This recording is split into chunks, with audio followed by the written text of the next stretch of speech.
When people try to break you, they're not always shouting. Sometimes it's silence. Sometimes it's subtle. Doubt whispered behind your back, small betrayals disguised as jokes, or just the cold absence of support when you needed it most. But regardless of how it comes, the attempt is the same: to pull you out of yourself, to make you react, to shake you from your center. And that's the first place we go wrong. We react. We respond to noise with more noise. Someone throws fire, and we throw it back. Or we let their poison mix with our thoughts, and before long, we've lost ourselves in a storm we didn't create. That's how people break us, not always with force, but by pulling us into their disharmony. You must remember this: the one who wins is not the one who speaks louder or hits harder. The one who wins is the one who remains unmoved, not out of weakness, but out of wisdom. Stillness is not inaction. Stillness is controlled action. It is the choice not to let chaos become your identity. Imagine a pond. When the water is still, it reflects the sky perfectly. You can see the moon, the stars, your own face looking back at you. But the moment a stone is thrown, ripples form, and everything is distorted. You can't see clearly anymore. This is what happens to your mind when you allow every opinion, every insult, every judgment to enter and stir you up. So the first step is this: learn not to react, learn to observe. When someone insults you, feel your chest tighten, your breath change, your thoughts speed up. But instead of speaking, instead of fighting back or retreating into self-pity, just wait. Watch the moment unfold. Don't be passive, be present. There is power in staying with the sensation, in not letting your automatic reactions control you. This is how you return to stillness, not by denying your emotions, but by not letting them hijack your presence. The world is filled with noise. People speak without understanding. They criticize without knowing your story. And sometimes it's the ones closest to you who say the words that cut the deepest. But you must ask yourself, who is really being disturbed here, them or me? If you allow their disturbance to become your own, you've handed over your peace. You've given them power. Keep your energy with you. Every time you rise to defend your worth against someone who's not even looking to understand it, you lose a piece of yourself. Not because you're wrong to defend, but because you're wasting your breath on ears that are closed. You don't have to explain yourself to those committed to misunderstanding you. Silence is not weakness. It's a choice. And sometimes the most powerful thing you can do is nothing. It is in silence that you can hear yourself again. People think strength looks like pushing back. And sometimes, yes, it does. But often, real strength looks like staying seated while the storm rages. It's sitting in the fire of your own discomfort and realizing it cannot burn what you truly are. The mind might tremble. The heart might ache. But deep beneath that, there's a place that cannot be touched by words, by actions, by others' opinions. That's where your strength lives. To stay strong when people try to break you, you must build a home inside yourself, a place no one else can enter, and you return to that home every time you pause instead of react, every time you breathe instead of shout, every time you choose stillness over retaliation. It's not about suppressing your feelings. Suppression is fear. What I am speaking of is awareness. It is the clarity that comes when you feel everything and are still not overwhelmed by it. This is the calm in the center of the storm. It doesn't come naturally. It takes practice. It takes daily returning to yourself. Because the world will always offer you conflict, always, but you can choose whether to pick it up. You are not obligated to match anyone's energy. You don't have to lower your vibration to meet someone in their pain. You can stand where you are, tall and unmoving, and let their storm pass through without ever losing your footing. And slowly you'll realize that those who tried to break you didn't. They revealed to you where your strength really was.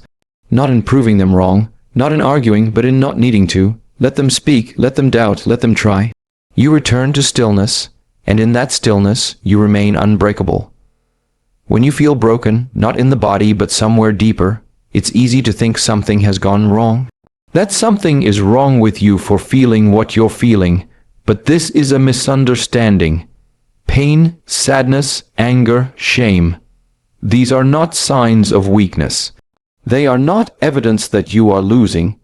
These feelings are not your enemies, they are messengers. The problem is not that we feel them, the problem is that we fight them. From a young age, we are taught that negative emotions are to be avoided. Don't cry, don't be angry, be strong. But what does that actually mean?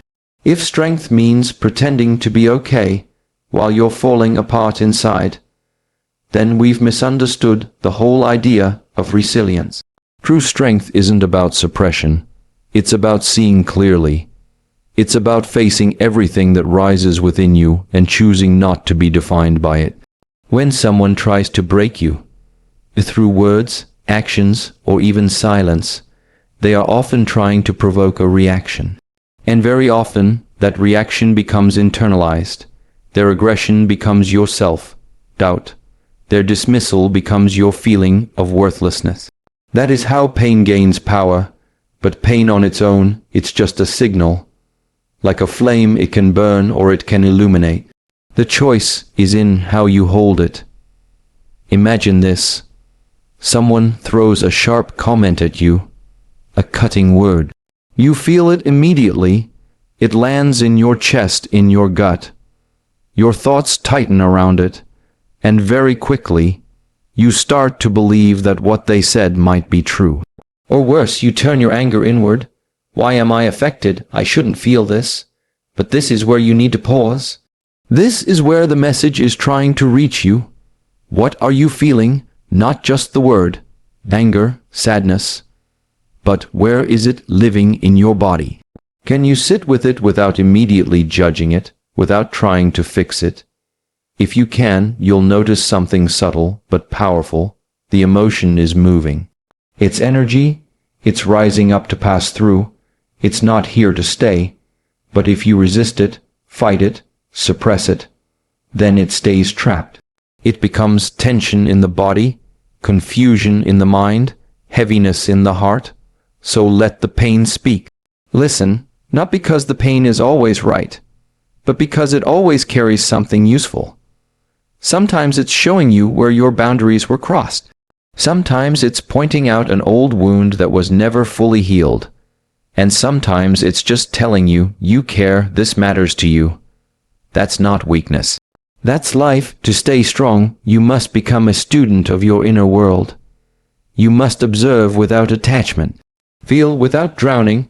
You don't have to run from discomfort. The mind is capable of holding far more than you think. The problem is not the feeling. The problem is our panic about the feeling. Our belief that it will overwhelm us, consume us, break us. But look again. Every emotion you've ever felt, no matter how intense, has passed. You are still here. You are still standing. The storm never lasted forever.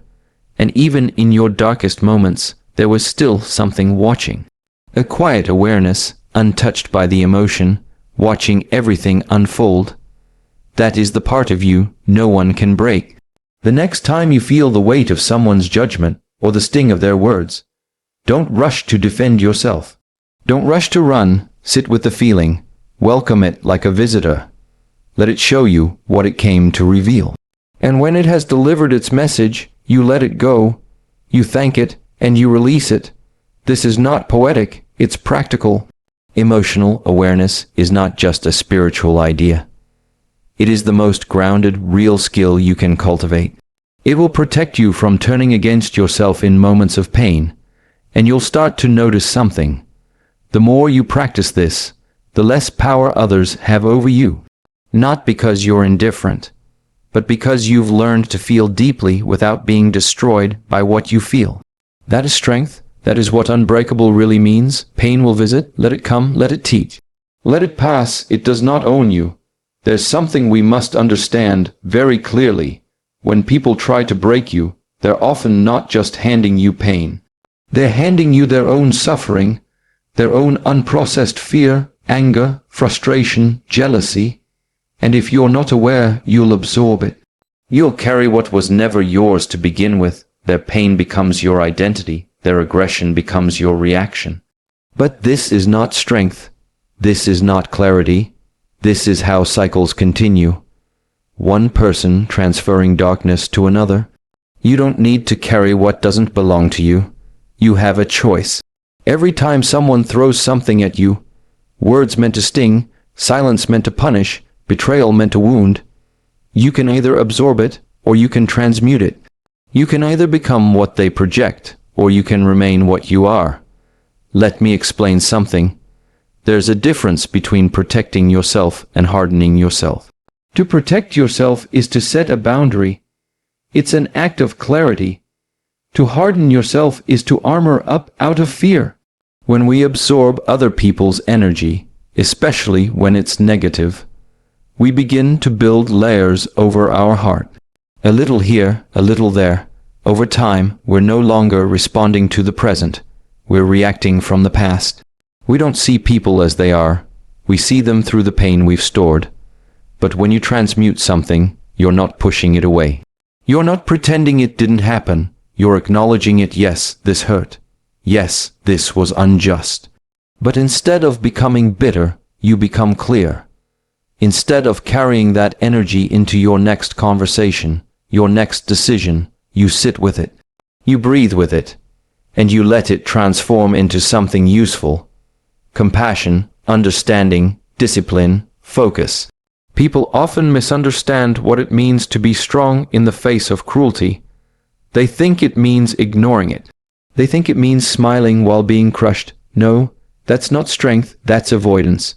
Real strength is to see what's being given, feel its weight and still say, this will not shape me. This will not become me.